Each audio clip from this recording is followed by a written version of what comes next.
And we're back. Thanks for tuning in, guys. Appreciate everyone for tuning in. It looks like one of my kids has pulled the wire out of where my headphones are connected and just put it in where they think it goes. It was in the wrong socket. So apologies. But yeah, thanks to everyone for tuning in, guys. Really appreciate it. I'm just gonna mute one of those a minute. So yeah, today we're going to talk about everything to do with cores. So we have touched upon this in the past, and we've talked about cores, but this time we're going to talk about every single core in the game. So not just prime cores or power cores, but even defense cores and go through G1 cores. Even we've got loads of G1 cores in the game right now, but they're not all amazing. But we can go through them all and talk about whether they're good or not, what the pitfalls, things they can, and whether they're useful or not, and whether I would use them in my team and things like that. I don't think we're gonna go for squad cores. We'll see. I don't think that's actually on there. We'll see what we can do. Maybe. I'll give my opinion on that as well. And we'll have a talk about maybe some of the possible cores that could be coming out to the game soon. Space Saver said in playtest that there is some cores coming out that will help to combat certain things in the game. Hopefully, sacrifice. Hopefully, and yeah, maybe even anti-hack build bots. Maybe cores of some kind. But we'll talk again about that as well. Cool. So yeah, apologies for the start, like I said, but we'll crack on now anyway. But okay, so first of all, we're just gonna jump in the game, and I'm just gonna talk a bit about something that's important in terms of cores.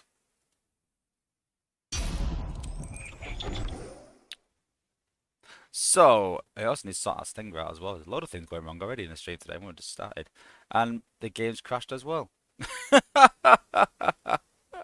Literally everything's going wrong in the stream already. I just started.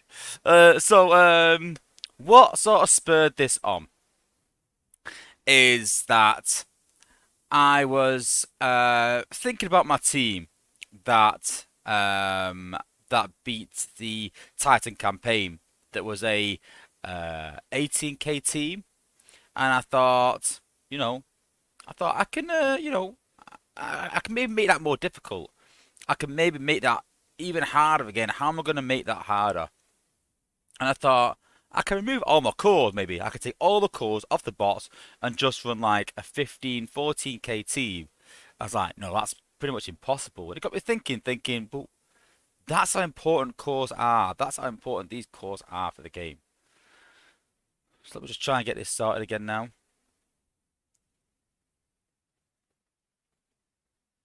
Again, I had some problems with Blue Stats getting the game up, but let's try this minute.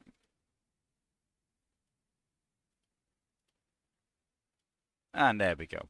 So yeah, I was like, yeah, listen, cores are so important that I couldn't actually do that. I would not win. Not a chance. I was like, maybe that's why people are going wrong in the Titan campaign. Maybe that's why people are failing because they haven't got the right cores on because they're not using the right cores. And I thought it's really important that we sort of talk about this really. I know we've touched on it in the past, but if you've got someone in your alliance, guys, that is struggling on the Titan campaign, these are the sort of videos that these guys sort of need to watch, really. If someone's struggling in wars at a lower level, these are the videos that, they need to watch. I mean, I expect a lot of top guys already know most of these things already, but hey, you might watch this stream tonight and think, you know what, I didn't actually know that. That's actually helped me out. But yeah, especially these guys that are struggling with the campaign, I think it's important that we get all this sort of information out to them and why they could be struggling. They might look and go, well, my team's a 22k team and my team's struggling. I was doing that with an 18k team, and it's simply down to, as I said in the last stream, down to the cores you've got, down to the synergy, and certain specific bots that are so important that everyone sort of needs.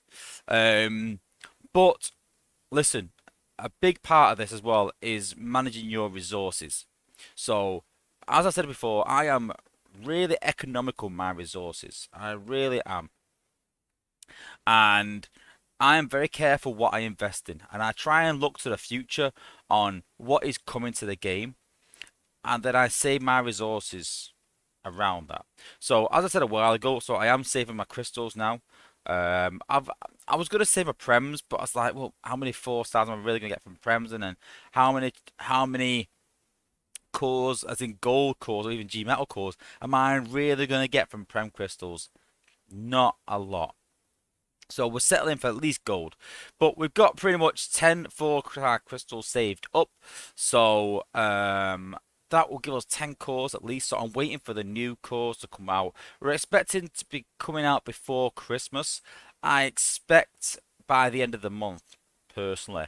We've been told in playtest that these will be coming next week or the week after, hopefully, for testing.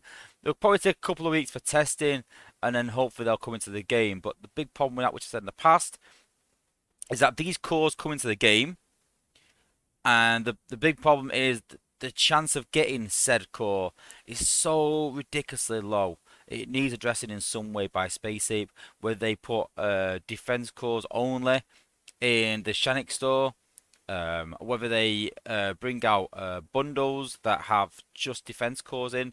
They need something so people can get these defense core, because once they come out, it takes months to get into the game. I mean, to give you an idea, HQ 17.5, put a bit of volume on. HQ 17.5 with the Billbots came out quite a while ago now. And looking at defense cores and Billbot cores, to give you an idea, so you can imagine how many 4-star crystals and crystals I've pulled in my time. Wrong one. Go to defense cores. And you can see there that I've got 2 G Metal Force Field Disruptors. I've got 2 Zone Heals and 2 Lightning Rods. And gold-wise, I've still not even got gold of all the heal ones. And these have been out since nearly a year now, I'd say, roughly, give or take. So in a year, I've managed to get 2 of each. So you're talking 2 years to get, if you want all zone heal, even gold ones, you're talking a year, if you're lucky, maybe 2 years. So, you know, we can't wait that long for, you know, these cores to take effect in the game. We need some way to get these cores urgently. But yeah, I'm excited. Now listen, nothing's come out. I know I said about hack cores, things that I expect hack cores. I'm not saying that is in the game. And the reason I expect that is because we've sort of seen it in the Prime League already, where Thunderstorm, well, Shock Towers can't get stunned, so Thunderstorms come a bit more into the meta again. So you can see there that Thunderstorm Towers are back. I can put them in that area there, no worries, because they can't be hacked in Prime League Wars. And it's worked quite well. It's not really killed blades, but I think having these Billbot cores would be good, because then it depends where you put. Because even here you can see there, so give it a small radius. So I'd say anything it touches, I'd say. So you know, these can still be hacked here. At the top here, these at the front can still be hacked, say. So it determines your placement then as well. So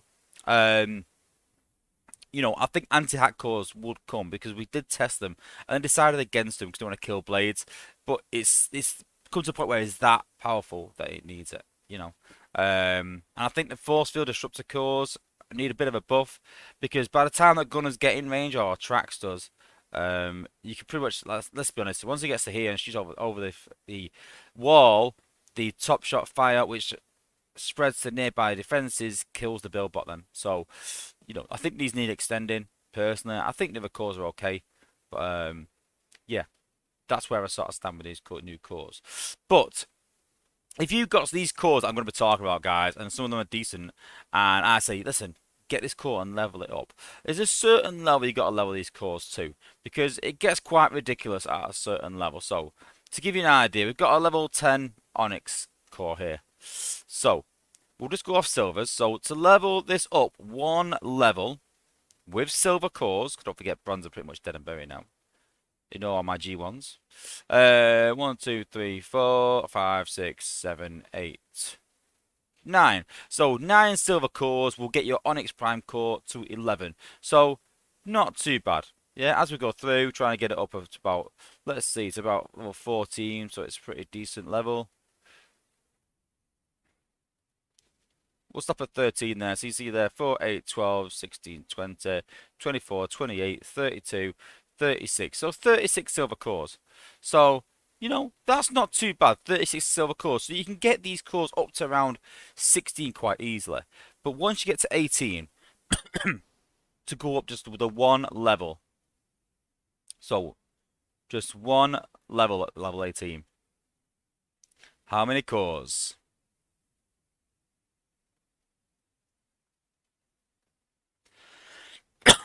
8, 16, 24, 32, 40, 48.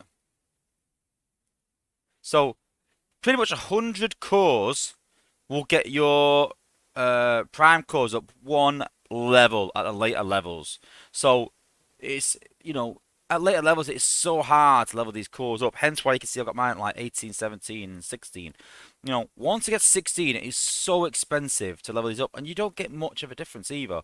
So even at 16, if you start leveling up by one level, so from 16 to 17, it's going to cost you 6G metal cores for 1% damage increase. It isn't worth it. So personally, if you're getting these cores, get your golds up to 15, get your G metals up to 16 maybe, get your prime cores up to 16, 17, if you're especially a lower level player, and don't pump a lot of resources in trying to max it out, guys. It's very little return on it. Yeah, so just keep that in mind, that you're going to pump all these cores in, and you might go, oh yeah, I'm going to pump all my cores into whatever core. This core, I think, is really good. And then in 6 months' time, that core could be pretty much useless. A new core comes out, replaces it, and you've wasted, maybe 200 or 300 cores plus in these sort of cores, and they're no longer relevant. So just keep in mind that the meta does change. And cost can go really high, so don't level your cores up too high, guys. 16 is fine. 16 will work, no problem. On the test server where I did the Titan battles at 18k team, all the prime cores are around level 15, 16. That's all you need, guys, honestly. After that, it's just incremental changes that yes, they do help you, but for the cores it takes, then don't worry too much. I managed in TF Legends for a long time with level 15 and 16 cores. And so honestly, I've only leveled them up now because I've got loads of cores spare. I mean, you can see here, we've still got about 100 odd cores left, just defense cores.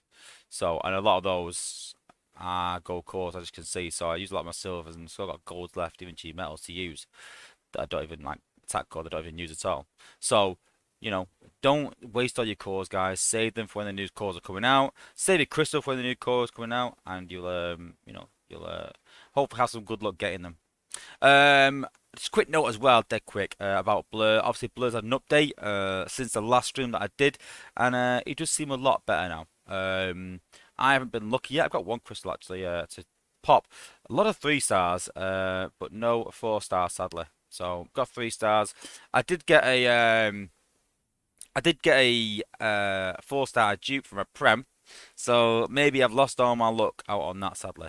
But yeah, we're doing well. We've almost got 10 4-star crystals, and then as soon as the next 5-star batch comes out, we'll be doing a 5-star crystal opening video. And as soon as the new cores come out, we'll be opening our 4-star crystals as well. Hopefully they come out at the same time.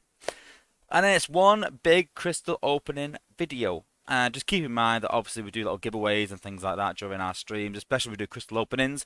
We give quite a few codes out, so yeah, make sure you tune in for that. Okay, so to go through these cores, we're going to go to the Transformers wiki page. Give me a second.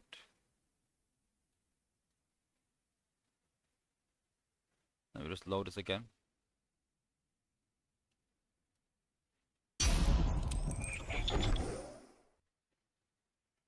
And there we go. So, this is the Transformers Earth Wars wiki page, which goes through everything. See here, getting started. It's got the game basics, the currencies, crystals.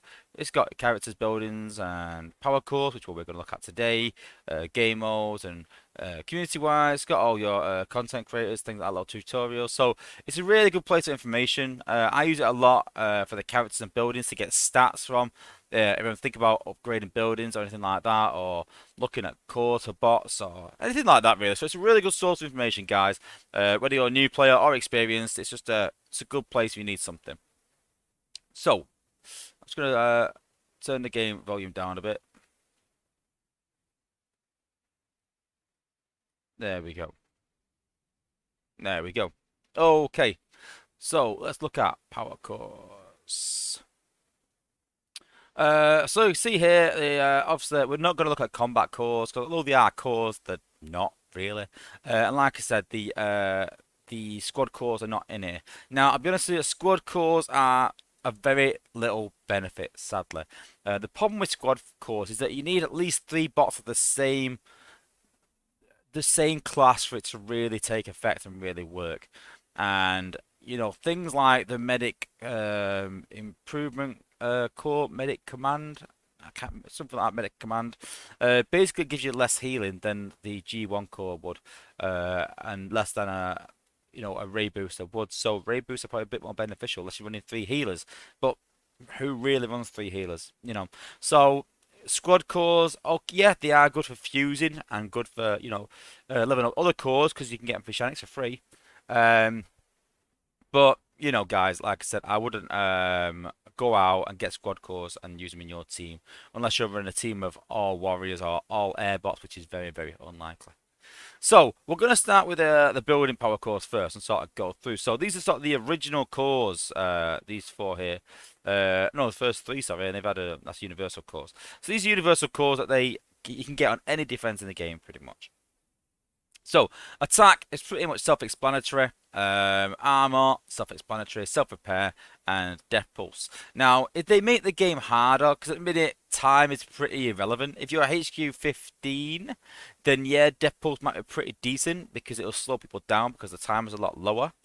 But the time is obviously a lot higher at HQ 17, and so death pulse just don't slow people down enough, really. Now, listen, if everyone had a gold death pulse on every single defense, then yeah, maybe it'd probably slow people down enough. But sadly, again, they're just not accessible enough. It could change the way base design happens, but it's just not accessible enough. And it needs to be. Self-repair can be pretty decent, especially against things like sack, but especially with Goldfire, it doesn't heal enough because it restores, I think it's around 3% health a second. But over the 14 seconds that the Goldfire does damage for, it doesn't heal enough, really, to be honest with you. So they're half decent, they're not bad self-repair cores. At one point, they were quite a good part of the meta, but they faded away. Armor cores are always good to have. Every time there's a HQ change, armor cores are the one. Armor cores are the ones that everyone will refer to. So if you've got armor cores, don't fuse them. Try and keep them, guys, and try and keep them to one side. Attack cores, okay, they give you extra attack, but there's a lot better cores out there. So you know, yeah, I'd probably fuse attack cores. Like I said, I won't really use them. I use one of mine just for the sake of giving it a G metal. I did a bit of a test, see if I could push myself out of base one, but I'm still base one, so that doesn't help at all. I think it's the level of my cores. I think mine are like 18 because I don't believe in maxing them. So yeah, on to auto cannons. And this is the point I'm making that there's not enough cores out there really. So universal cores is only 4. That's still not a lot considering you can put this on every single defense in the game. Explosive shells are decent. They're not bad, but the high velocity shells are the ones to have. I have literally all my base in high velocity G metals. Been quite lucky in high velocity shells. Literally shoot a line through every single bot, hitting the healers and anything else behind them. Yeah, very good bot, very good core. But be careful because the problem is if they get hacked, they'll cut through all your defenses in a line. So they'll literally just go through your defenses constantly and just sort of eliminate. They're probably just as dangerous, maybe even more dangerous than the beam lasers when hacked. So hacking cannons can, really affect your base. So just be careful where you put the high velocity shells in your base. On to mortars. So we've got target protocol. This is my sort of core of choice. The target protocol core mostly targets gunners and medics, and has an extended range more than the mortar normally does. So adding in things like your Titan perk that increase the range, added onto the target protocol on top of that, means you have a crazy range. Let's be honest with you. You don't want them to hit the tank. The tank's got enough health anyway. They're getting healed. You want to hit the gunners. If you can take the gunners out, you've got a good chance of winning on defense. And so having target protocol on your mortars to target gunners and healers is definitely the way forward. Incendiary is pretty good. It's definitely good against Cup Lagooning. But in terms of base defense, in terms of walls, not so much. Missile launchers only have the one core, and considering how long the game's been going, 7 years now, we need more cores like this. One core, and let's be honest, like it's either that or it's one of the universal cores, and you'll find that most people use guided missile cores. But if there is a priming effect where it gives glass gas, people will use the armor core to try and keep it alive and to sort of spread. Because when you put it as a guided missile, it hits one target. When you put it as an armor core or anything else, it fires a spread over an area. So obviously, glass gas will affect various bots rather than the one. But there's still something to be said about guided missiles because if your guided missiles can lock onto a gunner or a medic, it will also hit the glass gas and then do the extra damage that it does to that single target. So there is something to be said about having guided missiles still on, but you'll find that most people choose armor. In terms of laser turrets, there's anti-air. Now, some people use this and it can be quite effective against the likes of blades and especially swoop and bots like that, but you'll find that laser ricochet is the one of choice basically. Personally, I'd like the laser turret, the anti-air, to still do the normal damage on the ground and then do whatever damage in the air extra. And same for laser ricochet, they should be able to do air damage, but then it's focused on ground. So you get both best of both worlds, but you get extra damage on air or ground, and that's the way I prefer it. That's not how it is, but it should. But laser ricochet definitely one of choice because it bounces to other targets and does extra damage. So yeah, definitely one of choice. In terms of HQ, I mean, this is quite well balanced. I mean, well, none of them are amazing, but they're all equally bad. To be honest with you, the points defense beam will do defense hits to one target, Omni Flamer to multiple targets within sort of melee range. Adaptive shielding protects against ability and combined damage and reduce the damage. So yeah, not bad cores at all. Personally, I go with point defense beam, but I think any of these three are essential on your HQ. But I don't think any of them are actually that great, to be honest with you. In terms of beam lasers, Cybertron Charge, 100% of the way. Best core for beam lasers by far. The slowdown photon is alright, but slow's not very, important in the game right now. It doesn't really help. I suppose if you had a slow cores on everything, then yeah, that could help us quite considerably. But considering there's only one slowdown core, then maybe not. But Cybertron Charge, definitely the one to have. In terms of shock towers, most people go for Thunderstorm if they can't be hacked. If they can, they'll go for EMP shock. If the EMP shock is used, then yeah, it can be effective, to stun bots, especially tanks, and slow them down. But I prefer Thunderstorm. Does a lot of damage in a huge area. You just got to be careful, like I said, that it doesn't get hacked, and that could be a case in Prime League dead easily, but at low levels not. So be careful if you're going to use Thunderstorms. Don't put them in an area with a lot of defenses. What you can do is you can try and trick people by putting them in an area where there's one other defense, and then they will, and something like a mortar. Something that's not going to do a lot of damage to your base. So put a Thunderstorm in an area with a mortar and maybe an Energon or an ally storage. And then you'll find the Thunderstorm won't kill the storage. It'll do damage to the mortar but not kill it. And so they can hack it, but then they hack the mortar, and the mortar's not going to do too much damage either. So hacking a Thunderstorm is probably less beneficial, so they're wasting points by doing that. So sometimes you can sort of trick some less experienced people into hacking the Thunderstorms where they're not going to do much damage. But yeah, that's up to you guys. Be cautious when you use it. Then we've got the Zone Heal Core for build bots. And yeah, a great core. I've been caught out a couple of times. And then they put these behind the HQ and it will heal the HQ. Now, yes, someone pointed out earlier, and it is a good point, that it doesn't stack. But what it does do is that you could put 3 of these behind the HQ. No, so you won't get, say it heals to 5%, you'll get 15%. But if they take one of them build bots out because they come from a certain angle, you've still got 2 behind there, still healing for that 5% or whatever it is. So they don't stack, but at least you got a backup because there's only one there. They take that out, that's it, dead and buried. So I tend to put sort of two behind the HQ or three sometimes, and that's what I sort of do in my base. I put them either side of the base, so they attack from one side, then that one other side will still sort of keep it alive. I had a point in a war where I had two tanks, two gunners, and two healers attacking the HQ, and then even blasters minions as well. And it had zone heal core, and it also had adaptive shielding core for the HQ, and it stood it. It took me about a minute, and yeah, I timed out actually because I lost a couple of bots. It was a good base layout. A couple of, bit of a mistake by myself as well on my bot placement, but it can work. If you put them in a certain place. I mean, next time round I expected it. I killed the build bot, made sure killed the shield gen, and won easily. But yeah, mistakes can be made. Lightning Rod protects nearby allies from EMP.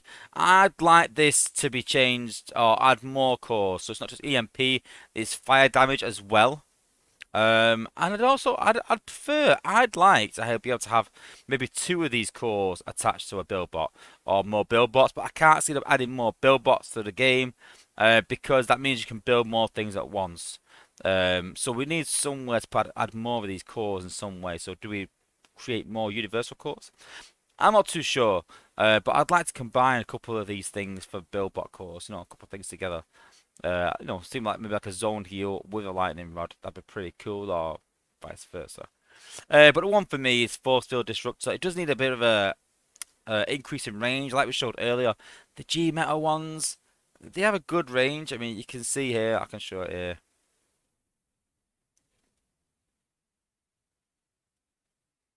So you can see here that, like I said, the range is good, but with top shot around, it's not doing much really. So you have to be cautious. But yeah, a good cause I have that sort of negates tracks.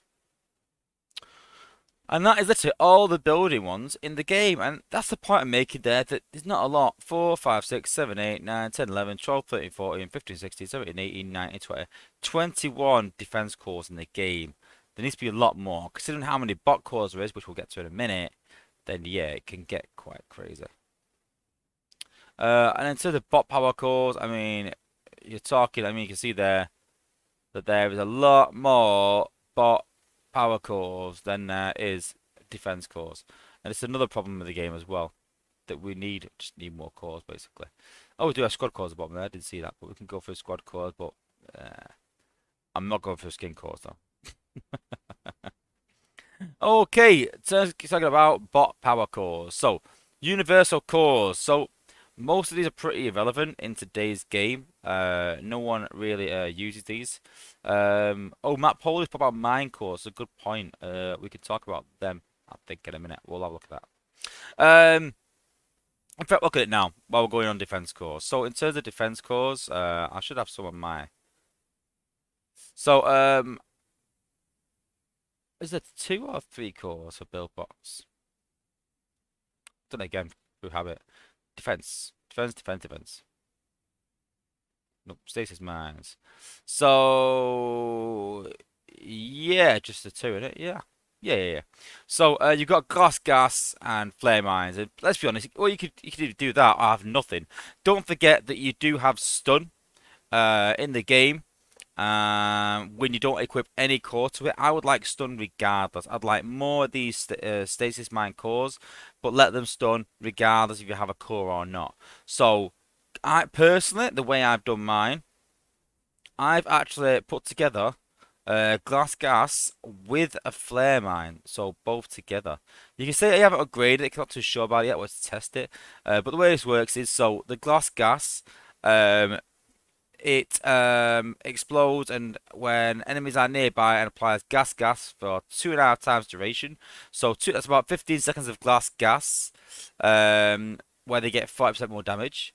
But then Flare Mine also makes that bot a focus of nearby defenses and slows its speed to 60% for around 12 seconds. So for 12 seconds they go slow, and then it takes all the focus of defenses, and it also takes 40% more damage 15 seconds. So you can imagine that, it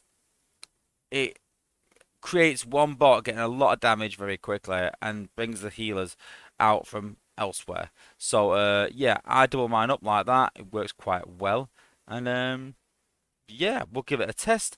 I've got a few good defenses. We can have a look at them later. Defense replays, but yeah, the defense worked quite well. Um, but back to the wiki. So yes, as I say about universal cores. So yes, so the vitality core is pretty awful. I would never use a vitality core. This is one of those cores that is fusing material strictly. Rejuvenate is 10 times better. Rejuvenate adds, you know, you can see there at base rate, it gives 1.8% health every 5 seconds, so 2%. So every 15 seconds, you get more benefit from a rejuvenate than you would a vitality. Every 15 seconds, you get the same amount of health. So rejuvenate over vitality all day, every day. Fuses, guys. Tactician, I would literally keep a bronze or silver tactician, probably bronze, to be honest with you. Max that bronze out. So if you want to do a prime rush where um, you think you can take out certain defenses, and that will mean you can rush your prime with a tactician core. Don't waste your alloy, energon, whatever, um, replacing gold cores. A bronze cores has enough time to make you do that. I mean, looking at my I still got it actually. We could look at it anyway. Let's have a look at my bronze tactician core. I've got it.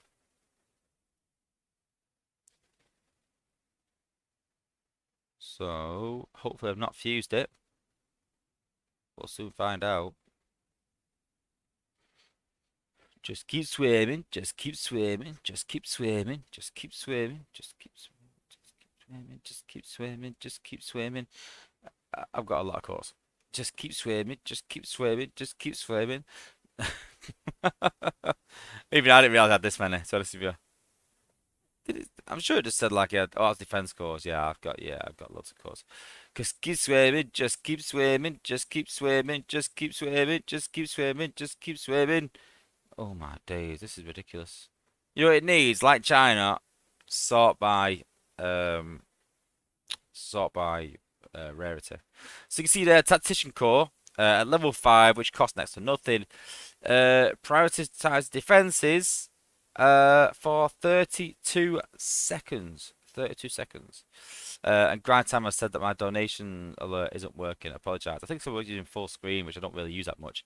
So apologies, but thank you for the donation, grind time. I'm sure it's the $5 that you always give, but yeah, appreciate it. Thanks, bud. But yeah, 32 seconds is more than enough time for a core to get you in place. So don't max out the gold, guys. Fuse the gold, fuse the silvers. Just max out a bronze. Costs you a lot less to switch and change. Wallbuster, I would only keep a gold or G metal on sludge. Once you've got the one, I'd fuse the rest maybe. I'd just keep it in case you can swap and change it between him and maybe Drift to the bots, and maybe you could put it on Primal even as well. I mean, there's better cores of Primal, which we'll talk about in a bit. But you know, Wallbuster. And William Wilkinson's asked, would a tactician core be a good core for a 4-star smoke screen? No, not really. I mean, there's better cores again out there. It will kill some defenses. You want to path something, but the problem being there is that it only lasts 30 seconds, so it'll only prioritize for 30 seconds or a minute, and then die. And then he's got to kill the same amount of things anyway, and he might be in a bit of a bad position by then. So yeah, I wouldn't put Tactician on a smoke screen personally. Yeah, I would only use it for rush. That's the only reason I'd use Tactician. Unless you're going to use a whole team of Tactician, all golds, and maybe then prioritize all defensive for like a minute or so. But then again, you're going to be having your bots split while they chase the non-defensive buildings. So probably not. I'll be honest with you. I wouldn't use Tactician for anything else other than a rush, a tactical rush. Again, attack core is what it is, just gives you increased attack, but with combats are far more beneficial. I mean, you can do the two, but I'd use it as fuse material, personally. Class specific, flight jacket for gunners, reduces damage from mortars and missile launchers. Again, fuse material, for simple reason that it doesn't. The main the main threats from gunners are beam lasers, but then that's why you have healers. Um, but yeah, not a big fan personally. Volatile mixture, essential core that you need for gunners, essential for any gunner. It's either volatile mixture or a G1 core, pretty much. Death Pulse, only good if you're going to put it on a bot in an outpost. But again, then, about the timers at the minute, HG17 is not worth it. 16, not worth it. 15, maybe if you haven't got anything else. But then you're probably more beneficial, again, with other cores. So, maybe not. Trilithium plating on warriors, reduced damage from autocannons. Meh. Are autocannons that really that bad? Not really. One defense is not enough. These sort of need to be like reduced damage from all sources, basically. And that wouldn't be too bad. If it was 15% reduced damage up to like 30% from all sources, then I think this warrior one would get more use. Definitely. But not as it is. Ray boosters are essential, again, unless you've got G1 cores. Essential cores to use. I still use these now. I've got one G1 core, but the problem you've got is, as well, don't forget with these guys, these cores, is that I think that when up to like level 17 or something, I can show you. I can show you, actually. I can show you on my team. So, on my team, I run Ratchet and Wheeljack. So, Ratchet has a Ray booster. What does Wheeljack have? A Ray booster. Okay. But, so, I've actually got Wheeljack's G1 core, I think. Or is it Ratchet's G1 core? I'm pretty sure. Might be a Ratchet. Let's try again. Yeah, got Ratchet's G1 core. So, we've got the Ray booster at 17. This is what I'm talking about being economic with your cores. So, Ray boosters at level 17, it does 14%. Look at Ratchet's G1. So, to get that to 17, it's going to cost us a lot of cores. Just takes you off. So it's costing us 1, 2, 3, 4, 5, 6, 7, 8, 9, 10, 11 G metals for 15.6. So for 1.6% more healing, 1.6% more, it's going to cost me 11 G metals. So 1.6% is not a massive increment enough for me to waste 11 G metals leveling Ratchet's G1 up, so I will settle for the Ray Booster. Now, don't get me wrong, if you've got the Ray Boost at level 1 and you've got the G1 core at level 1, both gold or both G metal, whatever, then level the G1. In most terms like that, you'll get more benefit leveling the G1. But you've already got one core leveled quite high. Don't bother leveling something. It's going to give you a small increment, guys. Yeah, think about the benefit you're getting. Like we talked about the prime cores. Think about the benefit you're getting if you would level this up and how much it's going to cost you, and then make an educated guess or educated decision, not a guess. Okay, reflective coating for me, no. Again, anti-air is not that prevalent in the game, so not a big fan of reflective coating. Fuse material for me, unless they increase defense, which, considering how much jets have been in the meta recently, you'd think they'd have upped anti-air at some point, but they haven't. So if they haven't already, I doubt they're going to anytime soon. So reflective coating cores, maybe not. Enhanced ordnance, essential for jets, just like volatile mixture. If you've got a core that could do better, then yeah, fair enough. But enhanced ordnance is absolutely ridiculously good. But yeah. Bot specific cores. So these are light G1 cores, but not G1 cores. So we've got Optimus Prime's Matrix. It increases health by X amount. So yeah, it's not bad. To be honest with you, again, there's better cores out there. But it's it does increase health by 5.5%. But then again, a Reju is probably better. So I'd go with a Reju personally. Starscream's crown. The crown generates a shield that reflects some damage back to the attackers. Increased special ability damage. Yeah, it's okay. It's not bad. It does increase. I think it increases it slightly more than an EO core.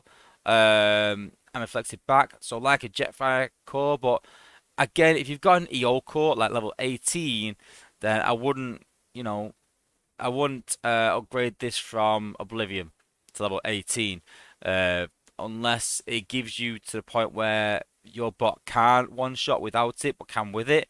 Then maybe it's beneficial. But again, you got to think about the cores you're putting into it. Razor Claw's gun increases Razor Claw's ability damage and health. It's the same as Grimlock's. So yeah, it is a good core for Grimlock, one of the better ones anyway, and does work well with Razor Claw and Grimlock, especially with their ability 11 as well. So yeah, not a bad core. Chrome Jetfire is the one that everyone wants. Same sort of Starscream's crown, but it's because again that when you've got a maxed out EO, you can't go you can't go any further with it, and that's the problem. Because you can't go any further, then a Chrome Jetfire core is the only way to go. My friend Atari has got all maxed out cores, so he only needs a Chrome Jetfire, and it's the most desirable core in the game because it does give you a benefit more. But personally, if I got a Chrome Jetfire core, would that replace my maxed out EO core? Again, no, unless it made him one shot, which he couldn't before, which I don't think it will. So there's not much benefit in there. Anyway, Battle Hardened, Hardened is same as Optimus Prime's. Increases by like a bit like a Vitality, but a bit more. But again, Rejuve is a lot better. Multimaster Sword and Monos Prime's Matrix reduced damage from shock towers, beam lasers, and autocannons. Again, I'd like this to be reduced damage from all sources, not just shock towers, beams, and autocannons, because that means that they're still getting the same amount of damage from everything else. So it's okay, it's not bad, but not great. Elite 1 Armor is probably one of the better specific cores. When your health drops below 30%, you become invulnerable to damage and stun effects. A bit like an Onyx core, but it makes you invulnerable. So, yeah, I actually like Elite 1 and Lugnut's cores. I've got a G Metal Elite core on my Elita, just to show you I'm not blagging. As you can see there, it's not leveled up too high because, again, I don't really use her, and she's only ability 9, again, for that same reason. But still, it is the core of choice, definitely, and not a bad core. Transmetal Optimus Primal Core. Now, these are really decent, actually. I was quite surprised in testing. When I did testing without it, I was like, oh, Primal's pretty rubbish. But when I give Primal ability 11 with this core, I was quite actually impressed with it. I was like, oh, maybe I will pull the 5-star. And I'm still debating right now. I mean, I've got quite a lot of Shaniks. And if it gets to a point where I've got enough Shaniks, I'd say another 50k. I might. It all depends on what comes out before Christmas. If they upgrade the Shanik store with defense cores, then all this 80k is getting spent on that. But if not, then yeah, I might pull Optimus Primal. Sorry, not Optimal. And yeah, probably give me a G1 core. It's pretty decent. Going back to it again. So to describe it, restores percentage of health every 5 seconds, so a bit like a vitality core. But every time Optimus Primal jumps into attack, you receive a shield which reflects a percentage of the damage back received for 6 seconds. So put him in a high damage area, and it takes a lot of damage. It reflects a lot back. So yeah, the Transmetal Megatron T-Rex and the Transmetal Optimus Primal are, I'd say, pick of the bunch. I'd probably say the best core out of the lot. Obviously depends if you got the bot. But the one I'm most impressed with, so yeah, very good cores, yeah. G1 bot specific core. So we've got quite a few of these to go through. So, G1 Optimus Prime Megatron core. While your health drops below 30%, you become invulnerable to damage and stun. Absolutely incredible for rushes. The core of choice, without a doubt. What have I got? I think I got a G Metal, I think, on my Optimus Prime, I think. But again, I don't think it's leveled because I don't really use him. I've already got the 4-star as well. 4-star Optimus, yep, and the G Metal one. So yeah, 10 seconds of vulnerability and to stun effects as well. So yeah, very very good core. Blaster and Soundwave, when your minions die, they release an EMP stunning targets. I've got this core. I prefer other cores personally. But on defense, definitely a great core. I know a lot of guys have the resources to sort of swap all their cores around, and then when you match for war, they will then switch them back. I'm not a big fan of that personally. My cores are my cores. I'll leave them as they are. But yeah, a very good core nonetheless.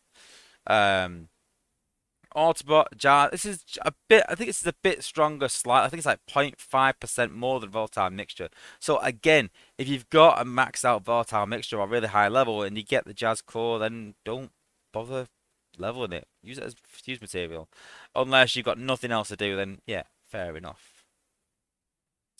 That's a good point, Matt Polar. That there is some missing off there. Actually, I need to get them to update it. There is the Transmetal Rhinox core and the Transmetal Cheetor core. The Transmetal Cheetor core makes him immune, I think, to stun effects while transformed. I'd have to double check on that. I think we can have a look at Cheetor and see if we've got it. I don't think I've got Cheetor's core. It might have been silver, maybe, but let's have a look. But yeah, I wasn't a fan of it in testing. I didn't think it was that good. Uh, no, I don't think I have it at all.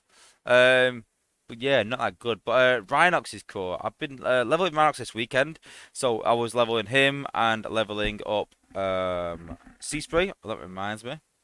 Let's just put that back on again before I forget. There we go. That makes it complete. I wonder why I went on the top shelf. There he is, back up there again.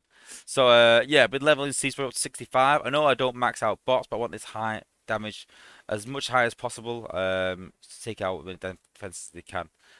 Quite impressive. One of the most OP bots in the game right now, I think. And yeah, absolutely ridiculous. So, yeah, definitely. And Rhinox, the more and more I use this guy, the more I actually like him. So we've got his Transmetal there.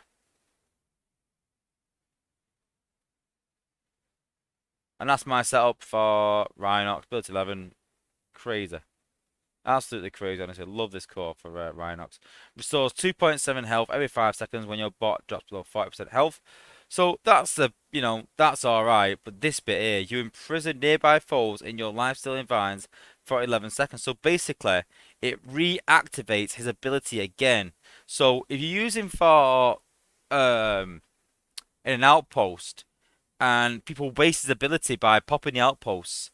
When the combiner's gone and then they drag the bots together, once his health goes down, then his ability will reactivate, and his ability does 3,700 damage, 3,500 damage, and slows as well, and while healing yourself and allies. So crazy, absolutely crazy core. One of my favorite G1 cores, without a doubt. So I stand corrected. Not this one, that one. Back on the G1 cores. So Wheeljack and Shockwave, they basically just give you extra speed. So the speed is only good if the healers are running round. But let's be honest, if your healers are running round, there's something wrong. So yeah, maybe not as helpful. And they give slightly more healing than a raid booster, so maybe not that important really. The Wheeljack and Shockwave core, and same thing with the Ratchet and Hook core as well. Ultra Magnus increases special ability damage, but Ultra Magnus is awful. His abilities are awful. It's too varied, so let's ignore that. Galvatron might be a bit different because Galvatron's damage is a bit more consistent rather than Ultra Magnus's, but I can't comment as I'm not a con. But let me know in the chat if any cons in the chat. What do you think of Galvatron's G1 core? Have you got it? Do you use it? But yeah, me personally, like I said, I think it's very much an okay core, but not for Ultra Magnus. RC's core, so bonus health. While attacking every 15 seconds, you do a retreating backflip and restore health. The problem with this is sometimes she jumps in between walls and gets stuck, so maybe not the best, but restoring the health part, and yeah, great. Thundercracker score. So boost damage of regular attacks. So that's his DPS increase, which is not bad. but every 20 seconds your attack stuns your target for 5 seconds. So it's okay. It's not great. But would I take off an EO core for this? Probably not. Even reflective coating really is more beneficial than this, so not a big fan to be honest with you. G1 core ratchet we've gone through. Like I said about the speed boost, like wheeljacks. Reflectors core increase power of your heal beam and gives you 25%. So yeah, same as ratchets again. So reflector and first aid is the same. Not nah. Grimlock's G1 core, so increase special ability damage and generates a shield which absorbs received damage. So yeah, quite a good core for Grimlock. I'd probably put this over the crown to be fair. It's a lot more beneficial. This is what the crown should have been. So yeah, pretty decent. Ironhide increases the bot's health and gives the bot a chance to taunt. I don't get this. If you rush him in, he's gonna be the focus of defenses anyway. So nah, not a good a core really. G1 Prowl Core, so increase special ability damage and set the target on fire, dealing extra damage. This is actually quite a good core. I've got this on my Prowl currently. See there, it's level 15. So you can see there, increase special damage by 13. So just about, I think it's a bit more than Volatile Mixture. But then it sets target on fire, so it's over time 6 seconds, but you get 75% of the bot's damage, which is DPS. So 75% of that, you get an extra 400 damage on top of that as well. Don't forget it's only 61.9 guys, but you know, you get an extra 400 damage on top of that. So, you know, really good core. Gives you some really good damage. So yeah, G1 Prowl, probably essential Prowl. G1 Hotspot, generate a permanent generates a permanent protective shield that reflects damage back to the attackers. So basically, it just extends his shield as it is. I'm pretty sure that his G1 core with ability 11 reflects 100% of damage back. I'm pretty sure. It wasn't tested. I can't remember if we dropped it down to 90% when you equip all three together or we kept it at 100%. I'm pretty sure it's 100% still now. But yeah, quite a good core. Shame that Hotspot's not really in the meta that much. Maybe he will as he goes up in HQ because the more you reflect, the more damage you do. So maybe you'll get better with the meta. G1 Hound, not a big fan. Same as Drag Strip. The increased special ability damage is fine, that's no problem. But every 15 seconds, make a decoy that has 30% of your health. So most gunners have around, what, 12,000 health, 14,000 health, maybe it's a 4-star or 5-star, whatever. So 30% of that is 4,000 health. You know, it's not a lot. You know, it's not that much really. And it can pop output when you don't want it to. You know, so not a great core hounds, I'm afraid. Probably better with volatile mixture and get rid of the decoy, to be fair. Laser Optimus Core, give these G2 leaders an exclusive G1 look. Also increase special ability damage by X amount, and then generate a shield which absorbs 20% of damage. So quite a good core, I'll be honest with you. It's between this and Amalgamus to put on Armada, Megatron, and Laser Octopus.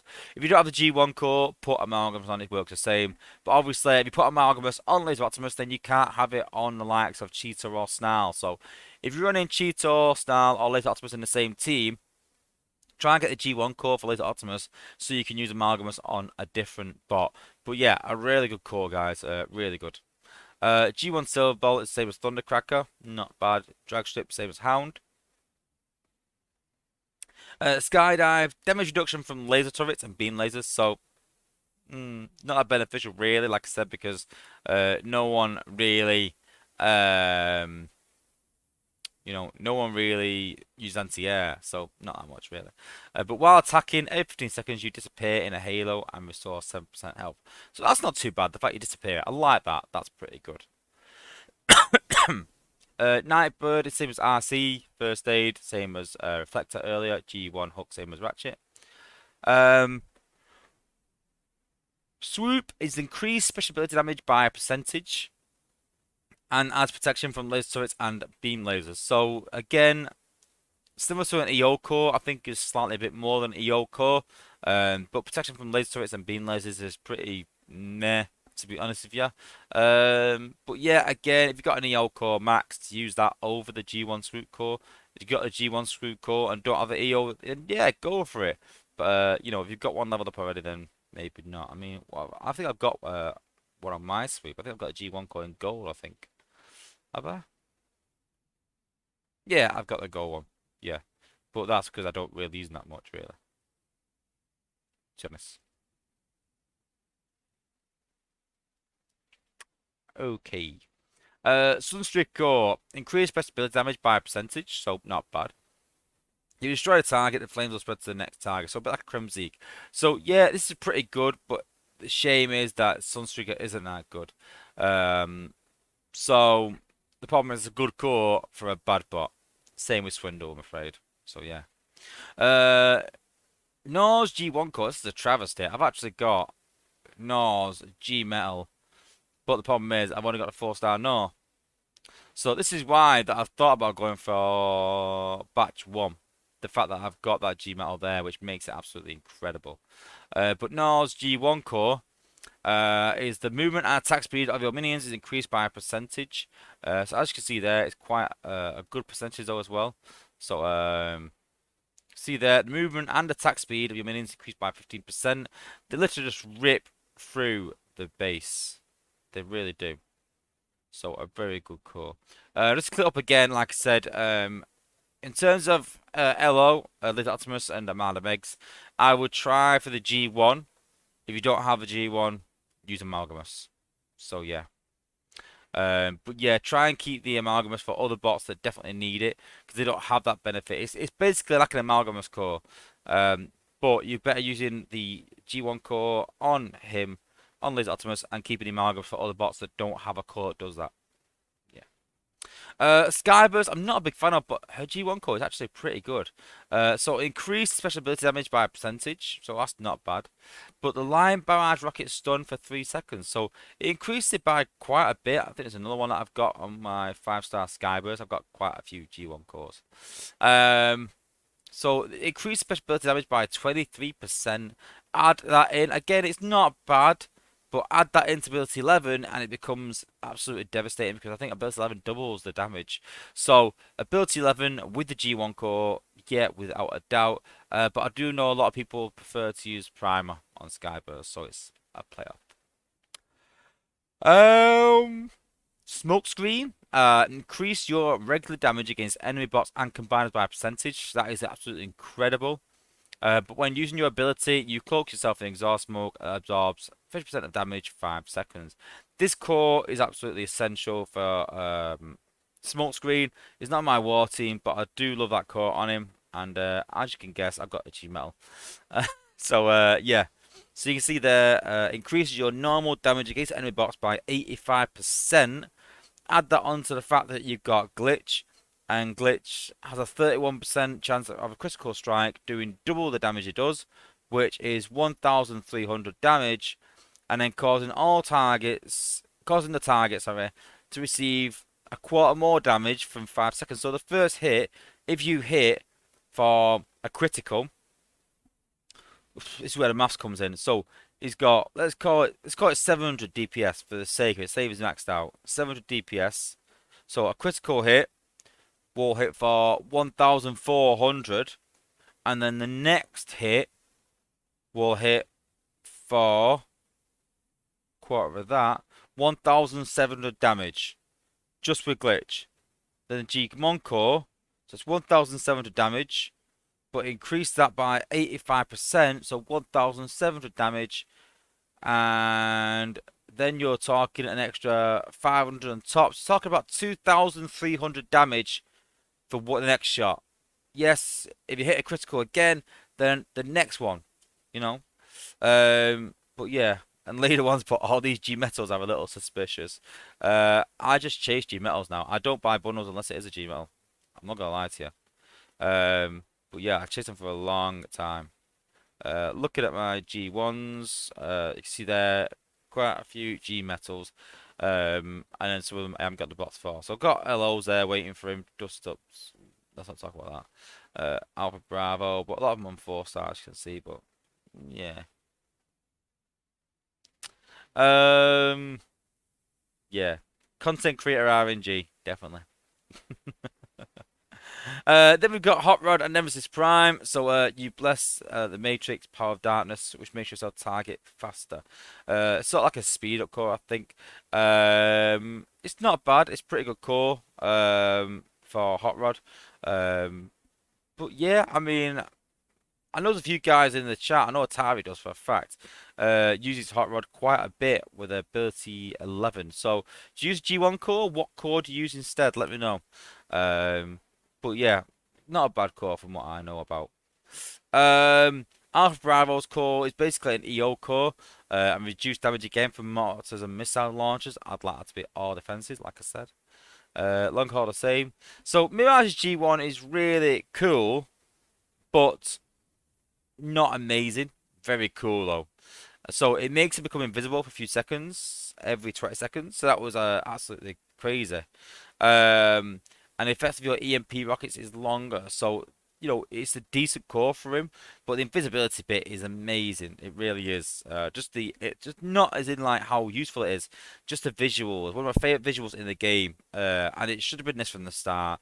He should have had cups ability, and it should have been not Cup Lagooning, it should have been Mirage Lagooning, let's be honest from the start, because he basically does what Cup does and teleports. But imagine that teleport with the jump, sold. But yeah, it's not to be. Leader One's put the Hot Rod's core is an absolutely incredible core. Like I said, I don't have Hot Rod at a high level. My Hot Rod is quite low. I think it's around level 50-ish, 4-star. Down here somewhere around here. Yeah, there he is. You can see there. Has he even got his G1 core? No, not even got his G1 core. Hence the reason why I'm like, yeah. But if you say it's good, I will believe you. Um, Springer increased the special ability damage by a percentage and heal by a percentage. So yeah, this is a bit of killer actually. I probably use this on Springer, because it increased special ability damage, but the damage it does is not incredible unless you get ability 11. So it may be just as good with the rejuve really, unless you get it to ability 11. If you're getting Springer to ability 11, then yeah, I'd definitely use this. If not, then a rejuve will do very similar, so don't worry too much. Drift's G1, it's an interesting one. This actually made Drift quite useful when it for 10 seconds after your ability, you move and attack faster, so it does more damage. And all of your regular attacks heal you for a percentage of damage done. So that was pretty good when I did it in testing. Like I said, I'm not a big fan of Drift personally, but it did heal for quite a bit. And again, ability 11 with the G1 core, great combination. Save for Barricade, obviously. Then G1 Cup, so restores percentage of health every 5 seconds. Additionally, increase your damage by a percentage for 10 seconds after each teleport. So quite a good core. Obviously can't use it for Lagooning because you need that slot for the Golden Lagoon core. And not that really good for Sack because, yeah, you can do more damage, but that's not the idea. It's just to sort of, just to buff is a it's gonna die anyway. It's sacrifice bot. That's people use it in wars for. So increasing damage is regardless, really, it doesn't matter. So yeah, it's a good core on paper, but not really useful for how he's using the meta right now. Dust Up and Vortex. Well. Increase special ability damage by a percentage and set targets on fire, dealing 75% of the bot's damage over 6 seconds. Now, if this guy or girl, sorry, Vortex and Dust Up was a 5-star and they got a buff damage wise, that should be a decent core. But I made a bit of a joke when the core came out and I said, increase special ability damage, but a percentage of nothing is still nothing. And the problem is a Dust Up does very little damage. And so coupling the very little damage with more damage is not that good, really. When we tested ability 11 with the G1 core, it was pretty decent, but you're not going to level a 4-star up to max and then get ability 11 and chase the G Metal G1 core, really, let's be honest. Because no one has a decent level Dust Up, really, that I know about. So, not the best core, really. I'd keep it just in case something does happen. We get a 5-star Dust Up, and I'll guarantee if we get a 5-star Dust Up, she'll get buffed and be one of the best bots in the game. Give her double damage she's doing now, and the damage she's doing there is crazy. But until that happens, I wouldn't bother too much. We've got then the XP cores and Golden Lagoon, walking through them. But yeah, as I said about the squad cores, like none of these are really that beneficial. Unless you're really using three of the same class. I know Atav uses three jets. Don't forget that Trax is an air class, so is Blades. Then you've got Jetfire and Firefly. So if you're using three of them in a team, then fair enough. I was at one time, but I've dropped Jetfire. I don't really use Trax anymore. So yeah, not a big fan of any of these, to be honest with you. I did chase them at one time, but they were quite expensive to get. Good fusing material, but quite expensive to try and get the G metals. The golds are fairly easy to get. Silver's doddle, obviously. But you can save your Shanix for better things, really. When I think they hopefully will be upgrading the Shanix store. So yeah, I wouldn't really go for any of these unless you're really using, like I said, three of the same bot. But in terms of standout ones, if you use three of the same bot, if you are, then the medical command flak jacket is pretty good. The air command is pretty decent because it increases the ability of the percentage of that bot and then boost damage of all the other bots as well. Regular attacks, sorry, for the other bots. So boost the ability damage for one and then regular attacks, so it ups the DPS basically. It's not too bad. I think it's the same for most of the special command, I think. So percentage of the health bot equipped. This increases health and attack damage. Increase special ability damage of the equipped bot. But yeah. Reduce damage by a percentage from mortars and missile launchers. Again, it should be all of them. You know, it's because special ability damage, yeah, that's fine. That's a volatile mixture, but this should be from all sources. Reduce damage from all sources. That's how it should be. Artillery command, increase special ability damage of the equipped bot by percentage. Boost damage of regular attacks by all gunners by percentage. So again, it's increase special ability damage, which is the same as the air command flat jacket, but this one boosts damage of regular attacks, so a bit like the air cut up there.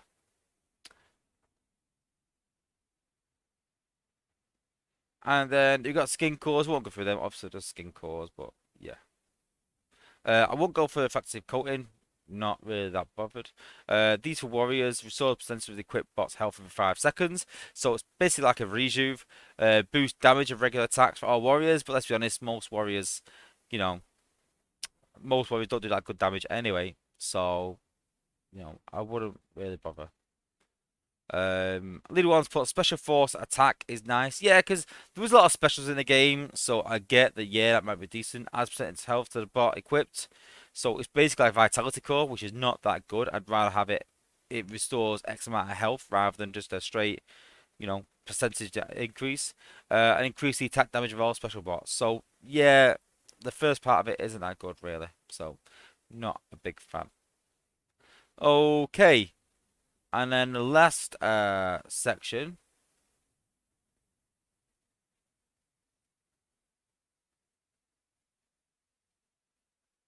Prime cores. So for me, these are the most important cores in the game. Absolutely essential. And without these cores, you are going to find it very, very hard to play at any decent level. All the cores we've gone through before can be useful, and you've seen like EO cores and like volatile mixture. You know, they can't be matched because they increase damage, and there's no prime cores that increase special ability damage as such. They increase DPS, and it's similar to combats in that way that they increase DPS and they do things to the bots, but none of them increase actual ability damage. And that's where EO cores and where volatile mixtures are really vital in that sort of sense. But going through them, so Liege, Maximo, so every one of these is decent in their own way. Some are better than others. We'll come back in a minute, but Onyx Prime, I'm not a big fan of. It boosts damage regular attacks and reduces damage taken when below 40% health. The problem is, if your bot doesn't go below 40% health, it gives 0 benefit. So, not that good. Solus Prime, so every 50 seconds you create a turret. But the problem is a turret that it doesn't really increase your DPS that much. With the likes of combats now and things like that, the increase it gives you is very little. So yeah, I won't bother. But other than that, other than those two, I think every core is very good in its own right. Some are absolutely amazing, some are very good, other than those two. Liege Maximo is absolutely incredible on sacrifices, and yeah, a big fan of it on sacrifice. Not a big fan of it on my team. And I've said this to people in the past that when it's on a sacrifice bot, you sacrifice, drop your combiner, where you let that bot, and then all the bots around it will then basically hack the base and do damage. And because they're doing, I mean, if it's a combiner, it's a bit different because the combiner doesn't get used by Liege and hack, but if there's no combiner, then it frees your bot up to do damage as well because you're not getting attacked. So Liege Maximum incredible. Just be careful that if you are going to put it in your team, in your walk team, it can pull your warriors away because as the if there's no defenses around, as the Age Maximal takes effect, their bot will walk off towards their own defenses. Once they do that, your warriors will target them and walk off as well, splitting your bots, which you don't want in a walk. So be very careful because you can't really account for when it's going to kick in and where usually, unless you're very, very good, but it's doubtful. So just be careful with it on in your team. SG Sandwich put, have you tried Onyx and Snarl? Very good on him since he has low health and he loses health fast. No, I'm still not a big fan of that. So I'd rather have Amalgamous on Snarl. But yeah, not a big fan of Onyx at all. Never will be. Unless that should be 70% for me. When your bot goes below 70%, then it activates. You know, if they did that, and then they made it so it can activate multiple times, that'd be a winner. I'd be like, yeah, level that core. But it does only hit in once. But yeah, that'd be incredible. Megatronus, absolutely incredible core for the likes of Slash and stuff. And I say this from the rooftops, and I'm sure people don't believe me, and they go, yeah, but it works for me. Yeah, maybe it does work for you, but there's better things out there. It doesn't work as well as you think. People think that if you put Megatronus on sack, it increases ability damage. It does not. Megatronus does not increase ability damage. It only increases DPS when the bot lands or stands still. So on a sacrifice, it'll do more damage to where the bot lands. But again, do you really want your bot standing still on a sacrifice? No. You zip, transforms, you zip, transforms, you zip. That's it. So yes, you are getting slight more damage to the target, but you're not getting damage to the what you pass over. So keep that in mind. But yeah, great for increasing damage. Great. See, Victory Star Sabers put Megatronus is great on Star Saber. Not really. Because again, you're only doing damage to the target area. You're not doing it in ability. And people will tell you otherwise, but those that have watched my stream carefully, I did a test a while back where I tested Vector, Megatronus, and Liege. I think Liege came out on top in that test in terms of damage. I think Vector is more beneficial because of the damage you get extra from having 8 bots in the field rather than 7. And Megatronus is probably last out of the 3. True story. And you can ask those, like I said, that watched that stream and were quite surprised that they said, I was always told that Megatronus was damage and ability. No, it doesn't, guys. It doesn't. My Cronus is great for extra healing. If you do use 2 healers and tracks, then maybe it's a bit overkill and you don't really need to use it, but I personally use it. The more healing, the better in my view. There has been times where bots have split and Megatronus has kept certain bots alive. So a big fan of that. Alchemist Prime, very good on low health with high damage bots, like Cup was.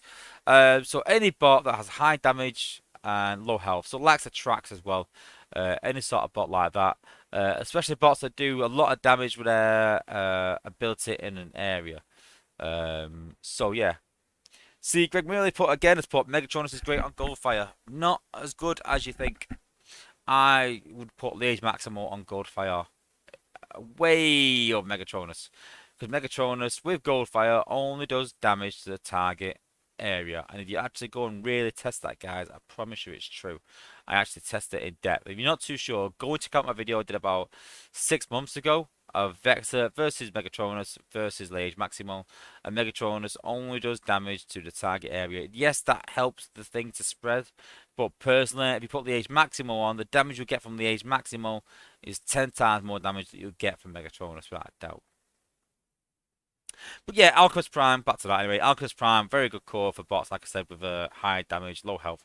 They do a lot of ability damage in an area. So, like Bumblebee, for example, huge amount of damage in an area, quite low health, quite high damage. So, yeah, great core for him. Um, Vector Prime, so again, great on a bot that you can sacrifice. Outside of that, not so much. I mean, you don't count on your bot dying, so why would you use Vector Prime? You don't want your bot dying, so yeah. But on a sacrifice, then yeah, definitely use Vector. Very good core. Um, Alpha Trion for me is probably the best core in the game, the best in the game. And you gain. I mean, look at my alpha. Where's my Alpha Triumph core? To give you an idea, so let's call it a 3 minute battle because it never lasts the entire length of the battle. Let's call it 3 minutes, though, for argument's sake. So a 3 minute battle, Prime Cores, Alpha Trion. So I gain ability point every 10 seconds. So over a 3 minute battle, I will gain 18 extra ability points. You're talking like four extra abilities in a battle, which is absolutely incredible. No other core, gives you that. So Alpha Trion for me is an essential. If you haven't got Alpha Trion in your team, get it in now. Make sure it is in there. Probably the best core in the game. I'm going to go as far as saying it is the best core in the game, actually. I'm not even going to say I think it is or could be. It is. No other core gets close to it. To give you, that's ridiculous. Ridiculous, guys. We've talked about Source and Onyx. Amalgamous, great core for people, for bots that transform and do ability damage for quite a while time. So you're looking at bots that have ability that last like 10, 15 seconds. The longer, the better.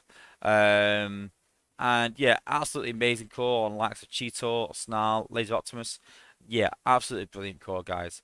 And for me, essential for Cheetor. It doesn't work the same with Alchemist.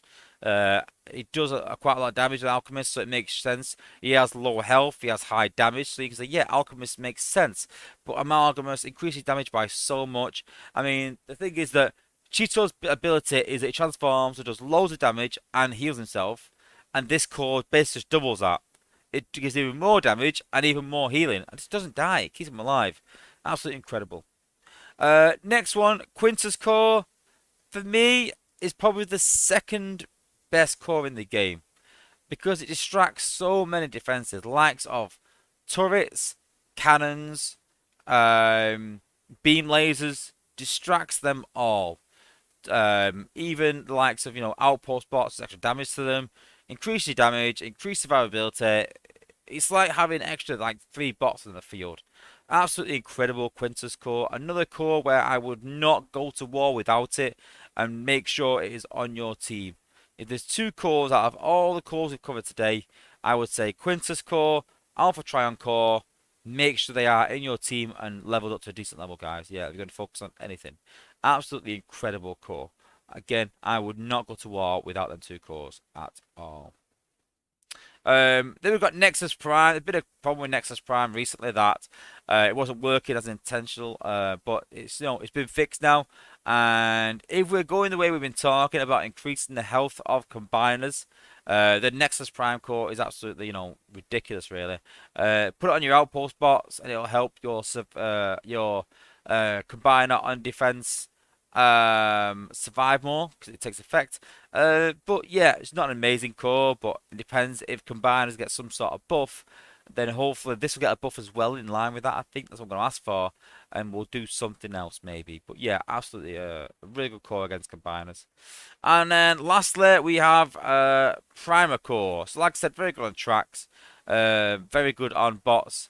Like Skyburst means Skyburst has a spread anyway, so it depends if you put flak on. But yeah, basically putting primer and flak together, they work absolutely ridiculously well, doing extra damage in an area from all targets. So it's not just from your bot. So any sort of bot that your attack hits, your basic attack, it will take more damage from everyone in your team. So yeah, a big fan of putting Primal Core and Flag together on a bot that has high damage and works very well to get through them bases a lot quicker. So yeah, especially with lower level guys, with that timer, if you find your timing out on bases, then yeah, a very good core to use. And I think that's all the core. So, if I don't got any questions, if you've got any questions, guys, the next 10 minutes, so put them in the chat and I'll do my best to answer them. Um, but yeah, have you learned anything new? Let me know if you've learned something new from watching this stream. Then let me know in the comments. I always like to hear about how we've sort of helped people, and hopefully every sort of stream that I do, I'm teaching someone something that will get them through the Titan campaign, that will increase their war scores. This is sort of my way of giving back to people something that maybe some top guys take for granted and say like, well, yeah, it's a bit obvious. Well, yeah, it is some players, but some lower level players don't know everything in terms of cores and things like that. And it's good to sort of share this information and sort of try and help people improve in the game. And we all work together to do that. So yeah. Again, if you see someone struggling, guys, I'm not a big fan of saying like, oh well, go and share this, guys. Go in there, give a like on the video. Yeah, brilliant for you. But I don't need to pass it around your lines to say, hey, just put a like on this video. Don't put a like on it because you're just told to. Put a like on it because you like the video. You're going, you know what, Wozza, you've taught me something there, or you enjoyed the video, whatever. But put a like on it. But if you see someone struggling, guys, in terms of wars, in terms of the Titan campaign, then yeah, share these sort of videos with us. Listen, go and check his stream out. He talks about cores. You might learn something from it that will improve your which cores you're using, and you know which ones to level. It might save you some cores and improve you in the game, improve your war scores, and get you more resources. So yeah, don't forget, guys. If someone's struggling in your alliance stuff like this, then go and share it out. Bricks Motions put, how is Vector Prime with Ramjet or Goldfire? Very good. But you've got to remember that when you finish the sack, you've got to put your bots. If you're using healers, you've got to put your bots where Goldfire starts. Otherwise, your healers will split. That's the hard bit because you've got to have a certain starting point to battle the combiner and bots, which is not in danger, but also to be a point which you can hit all 4 outposts. So it gets quite technical when using Vector, but if you find a base where you could do that, where you can hit all 4 outposts, and then he will return at the same place as your other bots, and they're fighting in a safe environment, then yeah, absolutely amazing. Yeah. Mr. GLC's got Vector Prime on Hunger, which is Snarl basically. It was paired with Shockwave. Yeah, well, we've said about survivability of Snarl. He dies quite quickly, so I understand putting Vector Prime on. Personally, still Amalgamous. I would definitely put Amalgamous on the likes of Hunger. Absolutely incredible core for those sort of bots. Unless you've got it on Cheetor or Laser Optimus, then you can't. And then, yeah, I kind of get Vector Prime might help with the dying. But yeah, I would use Vector Prime exclusively for sacks, personally. The question you got to ask yourself is, you're using a bot there that's dying a lot if you're using Vector on him. So why is he dying a lot? Can you work out a way to stop him from dying? I'd look at that more rather than sort of fixing that, if that makes sense. Bricks Motion's it's got micro owners, but unsure who to put it with. Thinking maybe Magnus, the speed takes him between all the bots. Yeah, just try and put micro owners in a bot that stays in the middle of the pack. So you can put it on your tanks because it helps with the tanks and the gunners. I don't see the point in keeping it with the healers, but you can do. You can put it on a gunner, but I think there's a lot of cores that are very specific for gunners that you need. And so putting it on a gunner then just means that you're losing something important. So just keep that in mind. Victory Star Savers put it's got Alpha Trion on Wheeljack, good or bad. It all depends on your core management. If you've got your core management and you're struggling to get Alpha Trion in there, then yes, I've put it on a healer in the past, and it has worked. Quite well. But don't forget, you are losing the healing that you would have had if you got a Ray booster on that bot. So you are losing some healing if you've got a Ray booster. But it depends. Listen, if you've got a point where you're using healers and they're heal enough that your bots don't die, then yeah, why not? Okay, any more questions? I'll pop a few crystals, I think. I only got a few, like, but let's see if we can get this 4-star blur. I've got a 3-star about 6, 7 times now. I've got loads of 3-stars. But yeah, no 4-star such yet. SG Soundwaves put would Solus be good on Impactor? Into I get Amalgamous. You mean until you get Amalgamous? Not a big fan of Solus, like I said, because there's plenty of bots that increase DPS already, and Solus has not got that much DPS, so it's not an awful core, but I think there's better cores out there.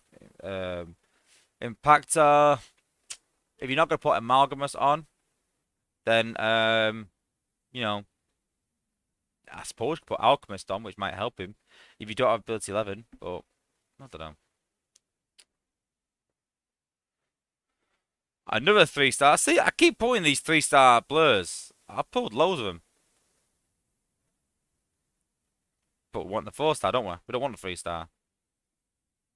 Victory Star Saver pulled a 4-star Brainstorm during the event. Not a bad bot. There's a bit of a bug at the minute where his ability doesn't show. It does affect, but doesn't show, I believe. So, yeah.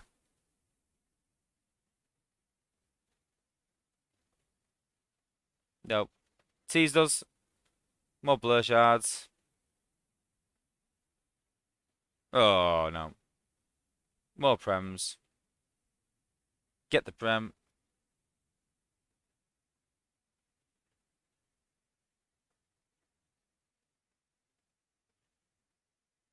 So my poll is put, if you use Impactor in an outpost, then Solus works well.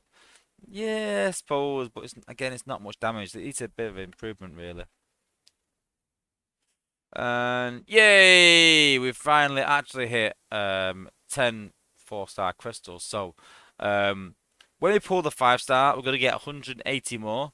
So that's 5,500 shards, give or take. Because obviously at the end of the month, we'll get some goodies for being, VIPs. So call that 5,600.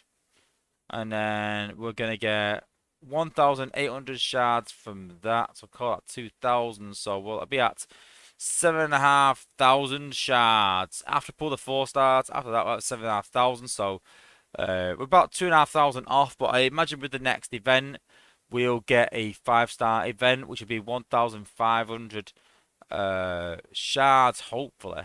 Or thereabouts, 1,600, 1,300, something like that. And that'll take us within about 800 to 1,000 shards of our next 5-star. So the next 5-star batch will have a pull. Definitely one pull. And then I imagine about a month or two after that, we'll have another 5-star. So over the next 2 months, I'd say December and January, we'll be having 5-star pulls. And don't forget we give giveaways all the time when we do our crystal opening videos. So basically, all you've got to do is I usually pull from the batch, and you've got to guess which batch I'm going to get out of them 5. And if you guess right, you get a Sunstreaker Wozza / crystal. It literally is that easy, honestly. So watch out for that, guys. Coming soon. It might be next month, I think, or this month. But yeah, yeah, that'll definitely be coming soon. Well, see, I get a lot of 4-star shards as well, but no 4-star blur though. That's a problem. Okay. Any more questions as well? Alpha Trion, is Alchemist better than Impactor or Cheetor? I think, well, the problem is Alchemist is alright on both of them, but Amalgamous is better. So you're better with Amalgamous. But, Victor Star Sabers put, I hope we get a new 5-star in the Shrek store. Well, we have, but it's the opposite faction. It's Decepticons. So, yeah, not great. But, yeah, I'm not a big fan of that. Bricks Motions put, I own 26 4-star bots. I'm missing 60, and somehow I opened 20 4-star crystals and got all dupes. Really? That's hard to believe. I'm not saying you're lying, but there's more. No, there's more than 86 bots in the game, surely.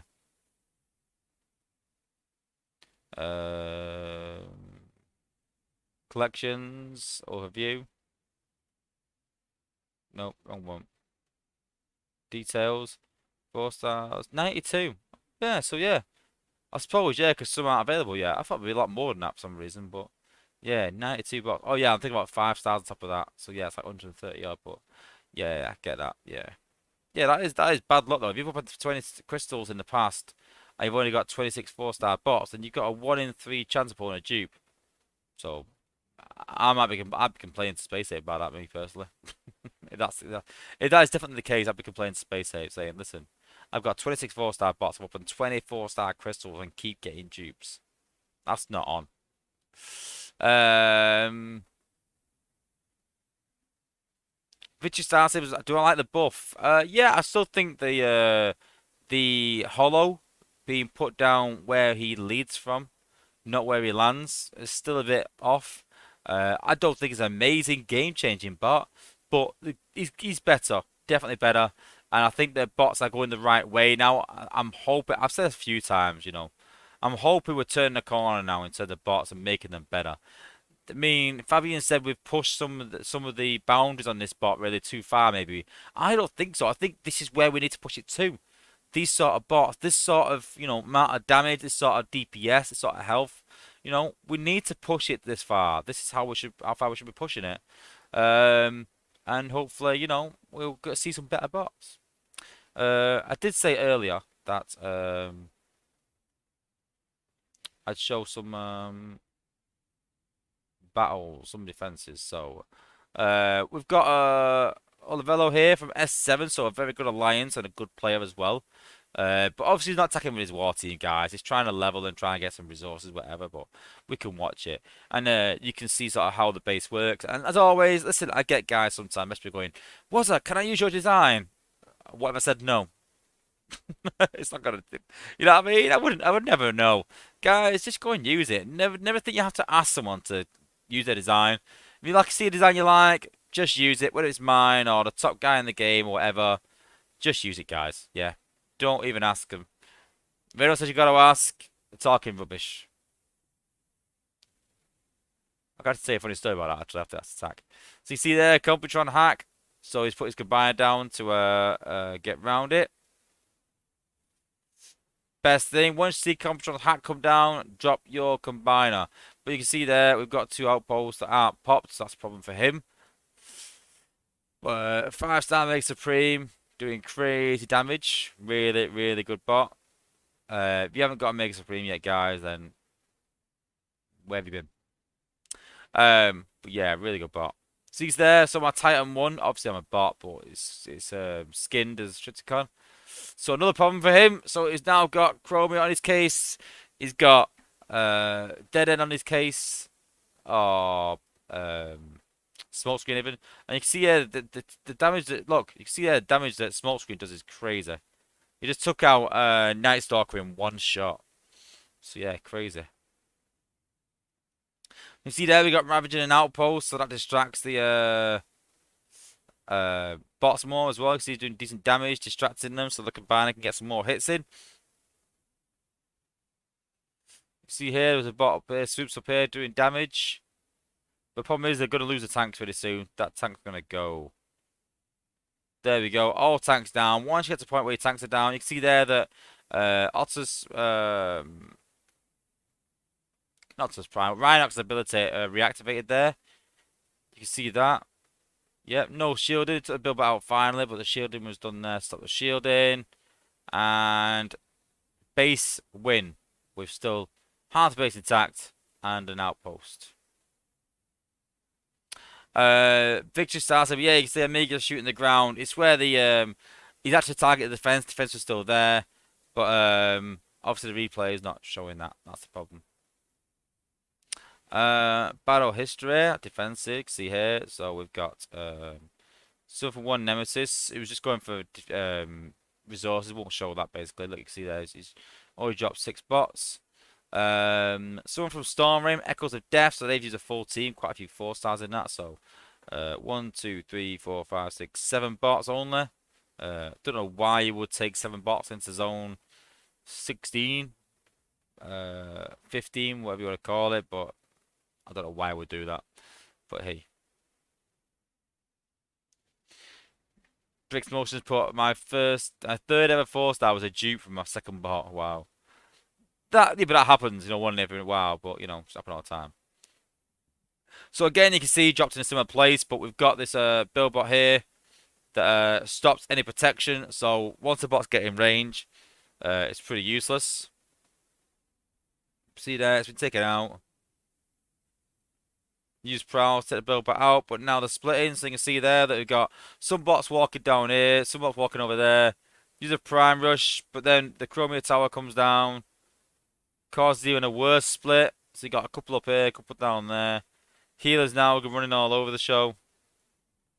So you got Dead End here. So watch Dead End's had damage here.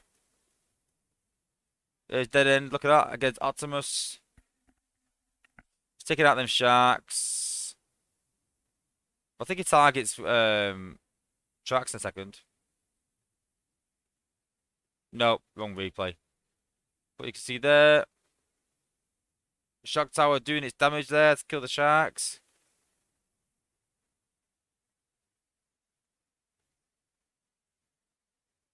See there, now it's popped a Soundwave. It's popped Rhinox there as well, so Rhinox ability comes in. You can see there doing crazy damage while healing the minions and things like that. See there, so there goes Prowl. So see there, at that point they're sort of winning, but can I take HQ down? HQ down.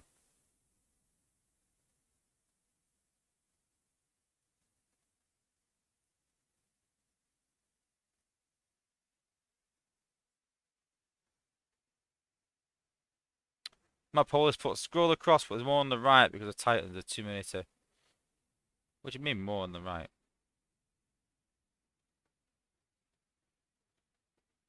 Oh, wrong one. More on the right.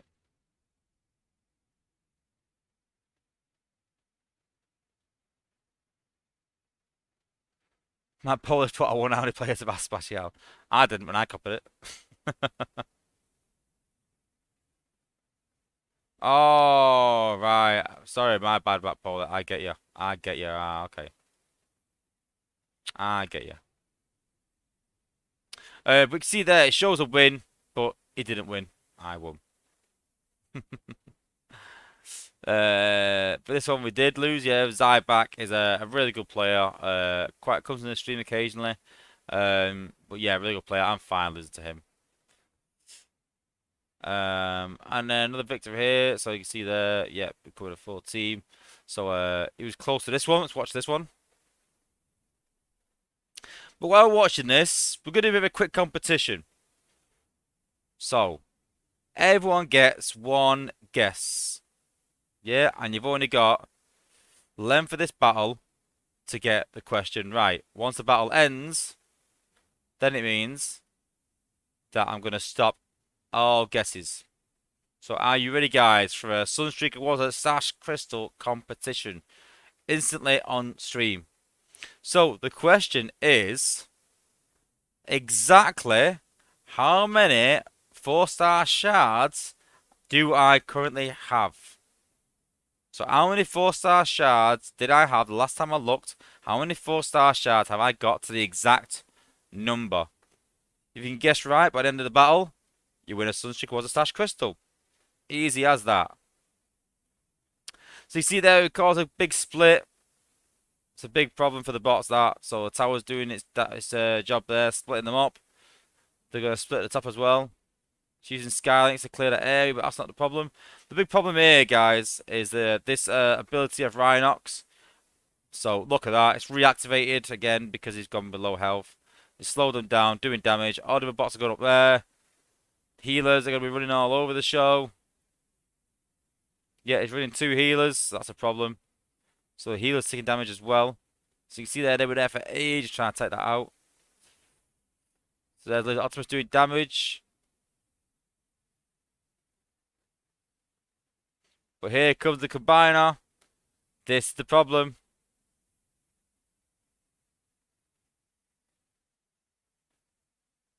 And here we go. The hack comes in, and this is where, look, Wheeljack is now healing my defenses because he's been hacked. The other bots are attacking each other. And see there, couple that with the fact that Soundwave is distracting them, which means now you can see that they're really struggling. And yes, they'll kill all these bots now. Laser Optimus is on the HQ, but it's only one bot. We've got a healing core next to HQ, which heals.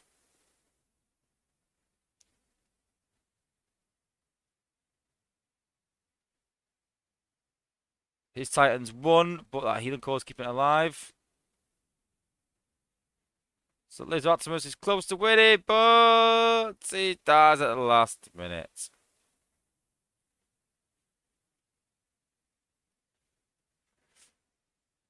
Unlucky. Okay, end of the guesses. I'm going to put this in the chat now. Okay, no more guesses. And we have... So, Avengers Opt 15 is the last guess. So, the exact amount was 25,175. But well, listen, I did one more. I got one more, didn't I? So, 25,075. Yeah, we'll take that, yeah. So, the winners are SG Soundwave. We've got Bricks. Oh, Bricks Motion. Sorry, I've got to take your first answer. You did put 25k and then changed it. You've got to take your first answer. So, SG Soundwave, you've won one. Chris Trudden, you have won one. Action Whale. Sorry, Charlie Plays, you're slightly out. 3043, slightly out. Grind Time, you have won as well. Matt Poley as well. And yet, that is all the winners. So, guys, hit me up in Discord, just saying hi. I'm such a person from the stream. I guessed whatever. And I will probably send you your Sunstreaker Wozza Stash crystals over tomorrow. So yes, don't forget, guys, that we always do our giveaways at the end of the streams. So if you want to be in with the giveaway, you've got to watch the stream to the end.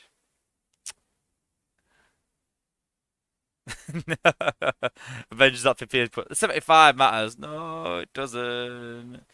But yeah, well done, guys. So yes, just to go through again, we've got SG Soundwave, we've got Chris Trudden, we've got Action Whale, we've got Grind Time, Matt Poley. Yes, congratulations to all of you. Hit me up on Discord, and I'll give you your Sunstreaker Wozza Stash Crystal. Well, thanks for watching, guys. Don't forget to hit like a video. Don't forget to subscribe. Appreciate everyone for tuning in. And don't forget, guys, if you know someone in your alliance that is struggling with Titan campaign or struggling in wars, then head in this way for the stream to have a look at all the, the cores and how I sort of use them and best uses and things like that. And hopefully can, help someone in some way. That's the idea. Alright, thanks for watching, guys. Don't forget to tune in Wednesday, where we'll hopefully have a bit more news on maybe the things that are coming to the game soon. No promises. We are on a bit of a, we can't talk about things until we're allowed, but you never know. I try and give a bit of indication, and I might talk about things I've talked in the past and say like, oh, well, that might be happening, but yeah, you never know, guys. Alright, thanks for watching, guys. Thanks for tuning in. Really appreciate it. Great stream. And I'll catch you on Wednesday, and peace out, guys.